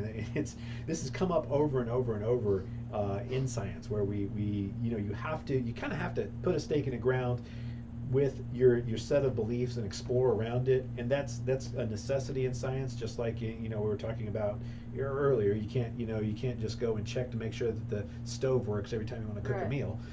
The same thing is true in science. We have to put a stake in the ground, but then eventually, once we start to have failures, we have to decide when we back up and take all the new information that we had, look at it from a completely different perspective, throw away all of our presumptions from before, and redo it all. And that's what people hate doing. They hate backing up. Right. I mean, even the development of programs goes by the same fucking thing, where we build a program that was designed to do something in particular, then we keep extending and extending and extending it Happens to every time I to- upgrade the software. It's Exactly. the joke It that she becomes ended on. more and more freaking unstable as we keep adding to it, because we refuse to say, okay, this requires a complete rewrite from first principles, because of the fact that it no longer really matches what we're attempting to do now. And the same thing is true when you're exploring around a basic theory. You have to stick Right, it. so do you explore or do you exploit the Right. problem, right? So do you stick with the theory that, you may have to plug up all these different holes,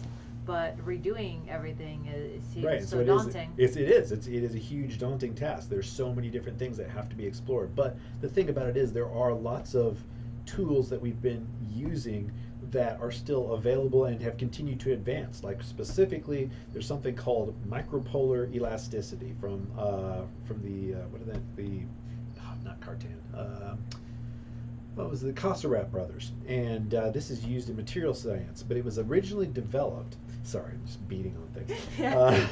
It was originally It's a drum developed beat. as an ether theory, but it was rediscovered in like the '60s, I believe, as a very useful set of math for certain types of material interactions, and it comes from the Kosarat brothers were developing Kelvin's version of the ether, which he finalized just after, I think it was 1889, just after the 1887 problem of the Michelson-Morley experiment. So people didn't notice this one particular paper.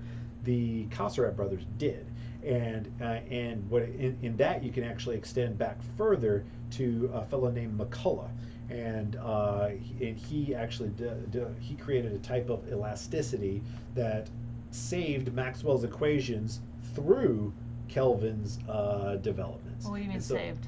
in other words, it looked Maxwell's equations were starting to look magical and nonsensical in a certain way by around the 1880s, and it was problematic that it didn't really. There were certain things that didn't seem to have mechanisms, so they're looking ad hoc. And Okay. but once you introduce the rotational elasticity, and then from McCullough, and then you use Kelvin's model. He actually created physical models of how rotational elasticity would work, and it's really fascinating. Then once you start to use that, that it provides a mechanism instead of just ad hoc believing it's happening. Right. You instead have a mechanism by which these things that happen in Maxwell's equations can work. And that's what Kelvin hit upon, and that's what then the Kosarat brothers developed. But they were developing that back in 1909, which was already after special After, relativity. right. So basically nobody paid attention to it. But it turns out that their theory actually fits with the physics of superfluids that we now have today, which is superfluids, of course, were a set of behaviors that had never been seen before, but were first kind of introduced in viscid fluid mechanics that Maxwell used to develop the electromagnetic equations that we still use today. So Maxwell was describing the ether as a superfluid. Superfluids didn't exist at the time, so it was just a theoretical thing. Right. Now we do have superfluids, and they behave in specific ways, and we can use them as an analogy to understand the way that that space would work.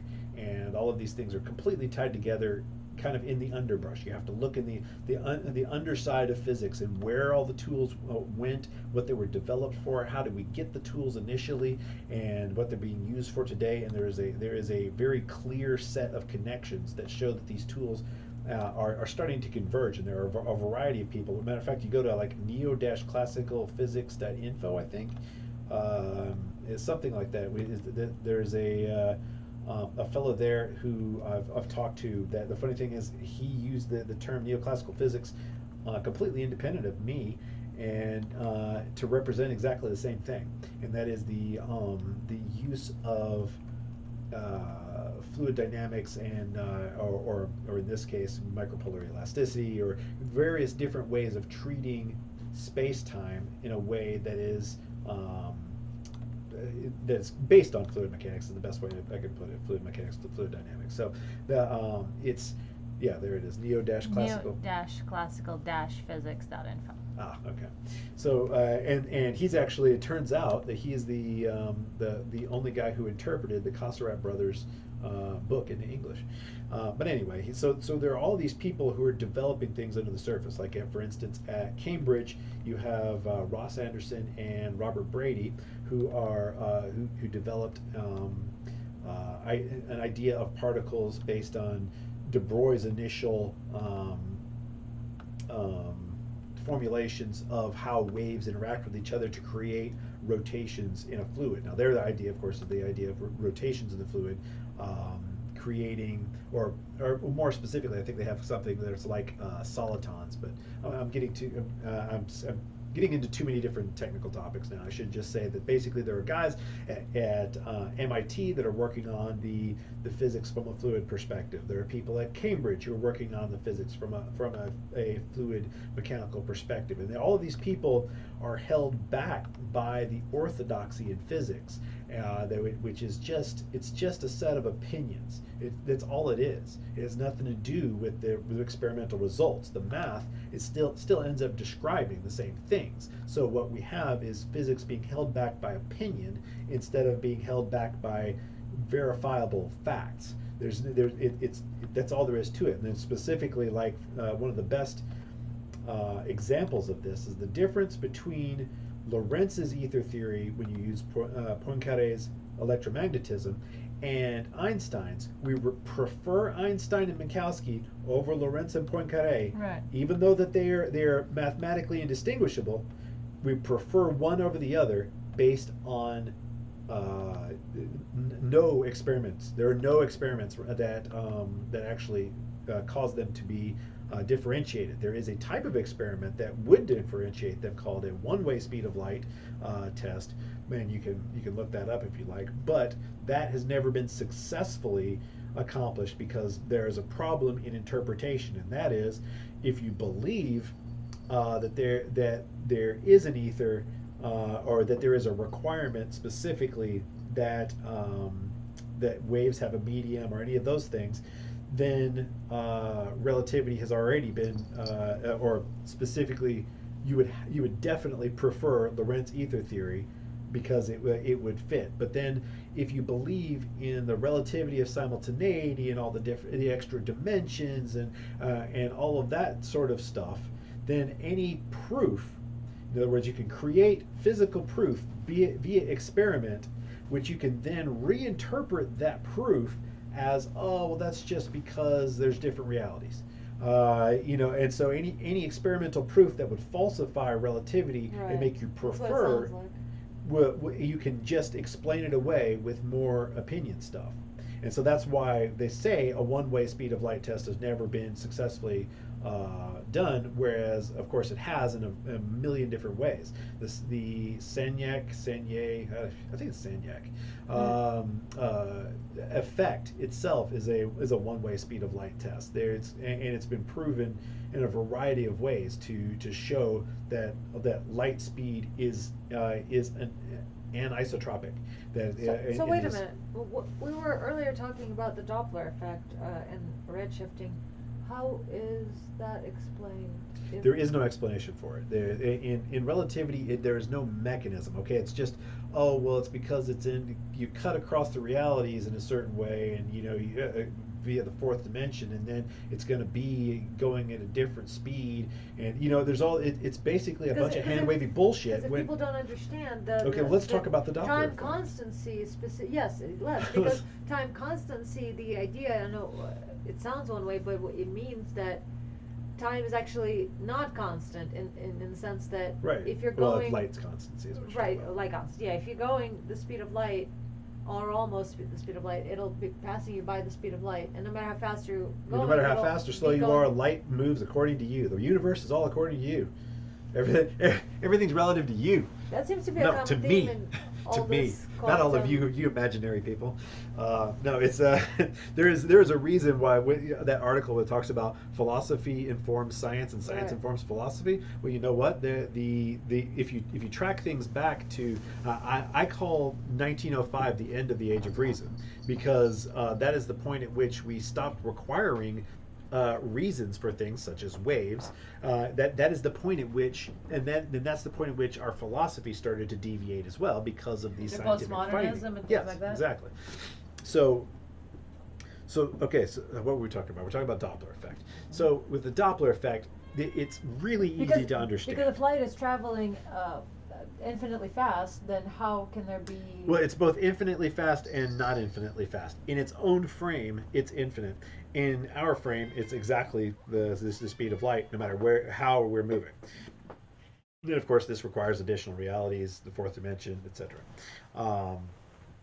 So the Doppler effect. Let's just talk about just the Doppler effect in a mechanical wave. And now we have to use the term mechanical wave now because we've decided light is this special thing that cuts through reality and cuts through multiple realities in its own special way, and it's an aspect of reality, and all of these things that go along with the constancy of the speed of light that Einstein actually abandoned. By 1920, but we still believe. Is it? We still believe. No, he abandoned it by 1930? I think of some of the earliest quotes where he was talking about that it doesn't work was I think the earliest quote I saw was 1911. But so it's only about 6 years after publishing his special relativity. No, special relativity was 1905, and 1915 was general. Right. So by what year did he? I think it was by 1911 was the earliest quote I've seen. I've seen 1911, 1912, and then like 1916, 1917. There's quotes all along this time that he's talking about. Yeah, before and after general relativity. He's specifically talking about constancy not being valid. But of course, we still believe in constancy today because we're playing telephone. Right. And because actually it's Minkowski's fault. Minkowski made constancy be the way that we calculate things and what we believe about it because of the Minkowski convention. So why are they listening to Minkowski and not Einstein, who's the name is on the paper? Because eventually Einstein lost favor, and while we still respect Einstein as this symbol, there's tons of quotes from Einstein talking about him being seen as a relic, and they no longer listen to him about his own theories. Even his own theories, they no longer listen to him. So I wonder why there was such a preference for. But yeah, as you were saying, so Einstein is now this symbol. It's this creature, this thing that has nothing to do with the actual person of Einstein. And so or the scientist of Einstein. Right, exactly. That's what I'm saying. It has nothing to do with the person or scientist of Einstein, but is this cultural belief icon thing that it's like whose name is invoked for theories. Like a ghost. Yeah, whose name is invoked for theories that aren't even his anymore. Right. Which is just weird. Yeah. So. Yeah, once you start digging into history and start seeing all these weirdnesses, you start to see the telephone effect, and every little point at which it mutate. It's kind of funny to watch, but as you're like reading through all of it. But we're talking about the Doppler. Doppler effect, yes. Okay, so just the Doppler effect. What is the Doppler effect? Well, there's obviously what's going on in the Doppler effect is easy to understand.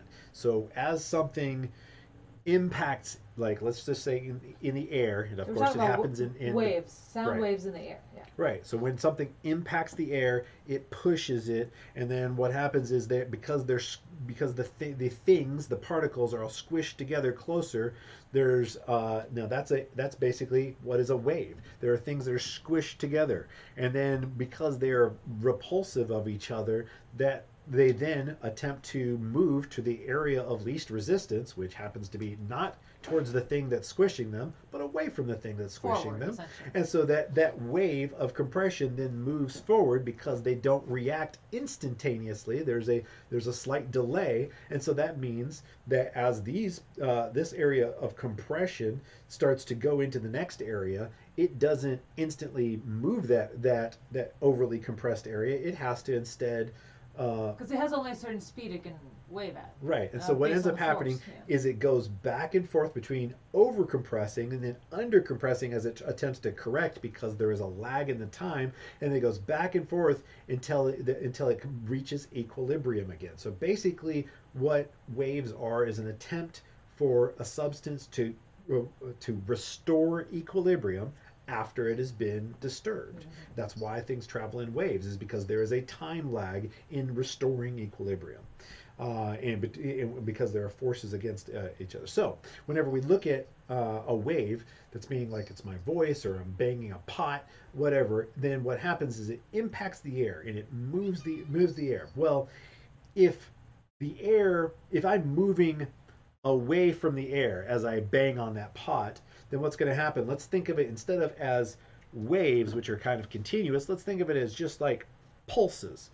If I make a pulse and then move away from it and it's moving away from me, then it's going to, when I make the next pulse, there's going to be a greater distance between the pulses than there would be if I were just banging on the pot. So like say I'm banging on this pot at a regular rate, then the pulses are going to be a physical distance between each other, right? Right. They're going to be a physical distance. But if I'm moving away from a wave that's moving away from me, even though I'm banging at the same rate, the distance between those pulses will be larger. Yeah, because the distance they have to travel to the source that is hearing them.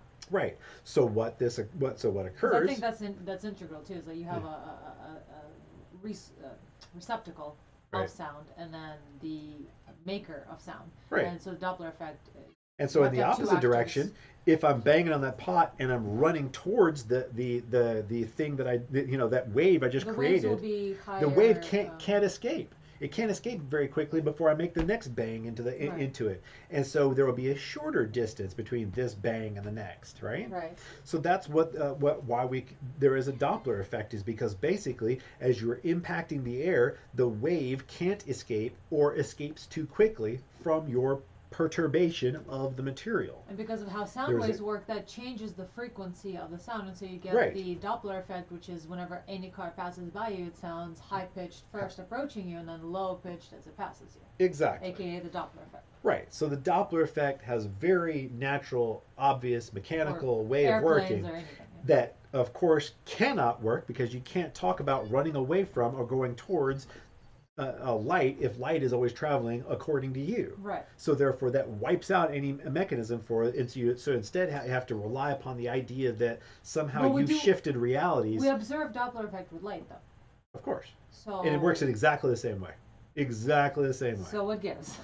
Well, it's all based on a set of beliefs. If you accept all these axioms coming from specifically Minkowski, which is all of these misunderstandings, then you have to, and you continue only forward, and you never travel backwards in your thought process and look at things and see if they actually work and make sense. Then you have to come to certain conclusions, and those are the conclusions we've come to, which eventually end in magic. Why Minkowski of all the people? Minkowski was Einstein's mentor, so he couldn't really he couldn't do much about it because he was also publicly ridiculed for there was this public discourse between Abraham, I think it was Abraham, was the last name of the guy, between Abraham and Einstein in like some well-known magazine, where Abraham was tearing Einstein a new one because Einstein was already abandoning the constancy of light, and then Abraham was saying, well, if you abandon the constancy of light, then you can't, then the whole theory of relativity falls apart. Because it just doesn't work. And so there was kind of a pressure on him from there, and then there was a pressure on him because the students of Minkowski were upset that he was not supporting Minkowski, even though Minkowski was Einstein's mentor kind of, and so there was this kind of a social pressure for him to adopt the Minkowski convention. And even though he was still talking about the constancy of light not being valid, except in infinitesimally small places, basically. In other words, nowhere. Non-existently. So I know it's just funny. So it only works in places so tiny you cannot see them.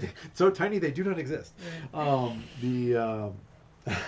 So that's why Minkowski is that and Minkowski's convention basically makes you presume the constancy of light. You start from that axiom. You cannot represent a situation with the Minkowski convention in which light is not constant. It's already baked so into it's the baked formula.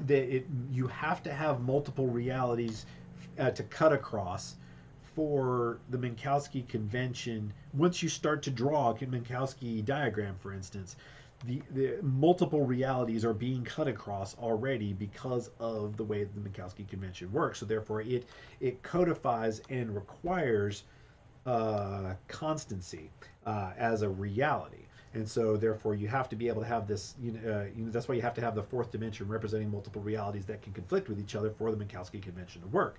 But then what you can do, which is so how is it that you can represent two different perspectives in which I'm faster. No, you're faster. Or no, I'm faster. And so, where you're both saying Right. each one of you is faster, and you're both correct. Well, how you do that is because since you can have infinite possible representations of the configuration of reality, when you select from that set, you can select a perfect mirror. So in other words, you can select a set of Pokemon? A Ditto Pokemon. You can select a Ditto Pokemon from the fourth dimension. That's a quote. That's a quote for this video. You can select a Ditto Pokemon from the fourth dimension. We're gonna put that on a shirt. We should. Let's go on a shirt. So the point is, what you can do is look at a mirror. You can select the mirror, and that way it looks like the same reality because it is a mirror. In other words, you look like you're selecting the same reality, even though you're not selecting the same reality, because it is a perfect mirror, and that's why special relativity can, as we currently have it interpreted with the Minkowski convention, can represent these two conflicting things simultaneously. That's why you have the twins paradox. But the thing about it is, in the twins paradox, you eventually select a reality that is not represented by the Minkowski convention. And that is, okay, so let's talk about the solution to the twins paradox that is commonly proffered. Whether some people used to pick that you had to have gravitational effects, and some people said you don't need gravitational effects. You can just do it with this neat little diagram of where it goes crossways, and this geometrical little thing proves that it's okay. But let's settle that aside for just a second and just talk about what the final end result of solving the twins paradox is. And that is, they say that the twin at home is the one who didn't travel. Okay, period. They just decide that based on their little diagram or gravitation and acceleration or a coin flip or but and a lot of hand waving stuff. And but let's look at that. So when they say he is the one that did not travel, and so therefore he is the one who aged more. If he aged more, that means from the perspective of the person who aged less, his aging happened faster. Okay, Right. so normally the idea is they are both correct when they say you age slower, no, you age slower. They're both correct. And then when they when they solve the twins paradox, they say, well, one of them actually did age slower and the other actually did age faster. But they never say, so one of them was wrong that entire time. They Right. never say that. They which do would say, be, but they quote, unquote, infer it picking without a- recognizing that they've inferred it. And that's what would be called picking a preferred frame, right? Right, exactly. They have chosen a preferred frame by saying that this one is older than that one because, of course, reality requires that one of them have aged. Once you bring them together, if anything is really happening, it's not just all in your head, then one of them had to have aged faster than the other, and so therefore. They just say, okay, I'm done because one of them aged faster. But then the next thing you have to do is look at, okay, if one of them did actually age more than the other, then one of them is aging slower and one of them is aging faster. And the idea that it is true that they are both correct when they say the other is aging slower and they have this conflict, that is not true. It is Right. not actually true at all. So that's one of the things where you don't have that problem with Lorentz ether theory, even though you're using the exact same thing with the aging, because That's one it. of them is aging slower and one of them is aging faster. But the problem, Based on ether movement. right, exactly, based on whichever one, we don't know which one, but the truth of the matter is, since one of them is moving, it's likely the guy who's moving who's going to be moving faster than the ether, because what's the Right. likelihood that he just happened to take off in just the right direction at just the right speed to be moving with whatever the semi-stationary-esque frame of the ether is? It's Right. very unlikely. So that's why Lorentz would be more on the side of, well, of course, then he would be the one who's slower because he's the one who's moving. So it's the light is having to travel faster. I mean, not faster. He's having to travel further through, this additional space to catch up and do that upstream downstream thing. So it's gonna make them age slower. And the entire time, even though Lorentz did not need to mathematically represent the opposite, it is inferred in his understanding and his representations that one is slower than the other and that there is not just time dilation and length contraction, but also the perception of time contraction and length dilation. So that both of those, that in other words, if one of them is shorter than the other, then when that shorter guy looks back, he's not going to see another shorter guy. He's going to see a longer guy. That's what he's going to see when he is shortened. You can't have both of them looking at the other and thinking they're shortened, except through optical illusions. Now there are optical illusions, and that is exactly what Lorentz that's what he was talking about, is optical illusions. That's what he was describing with his math, was an optical illusion. But it's more than an optical illusion. It's both an optical illusion and stuff that's really happening in space. So there are both of these things, which is what made it so difficult to understand, and that's why we have all of these misunderstandings along the way. And that's why, because Einstein was certain that Lorentz had it right and just went with whatever Lorentz was saying to develop his own part. That's where all the confusion happens, is because he was building on established science. Everybody was cool with Lorentz's version of ether theory. Like Everybody, the it's like that. Oh, dilation. that makes sense. That does make the Michelson-Morley experiment work. Right. Cool. That's great. We love that. And it was actually Larmor who came up with it first, but you made it better. Good job, Lorentz. But we still got to figure out this electromagnetism thing, because your Right. electron theory sucks, Lorentz. We'd love you, but your electron theory sucks. And so that's where Poincaré was going, okay, well, I'll work on the electrodynamics. And Einstein said, well, I'm going to work on the electrodynamics. And Einstein won the race to publication because Poincaré's corrections didn't get published when they should have. And otherwise we would only be, special relativity would entirely be Lorentz and Poincaré, and Einstein wouldn't even be part of it, and we wouldn't even be part of history had it not been for that little error in publishing. That's really interesting. Yes, it is. So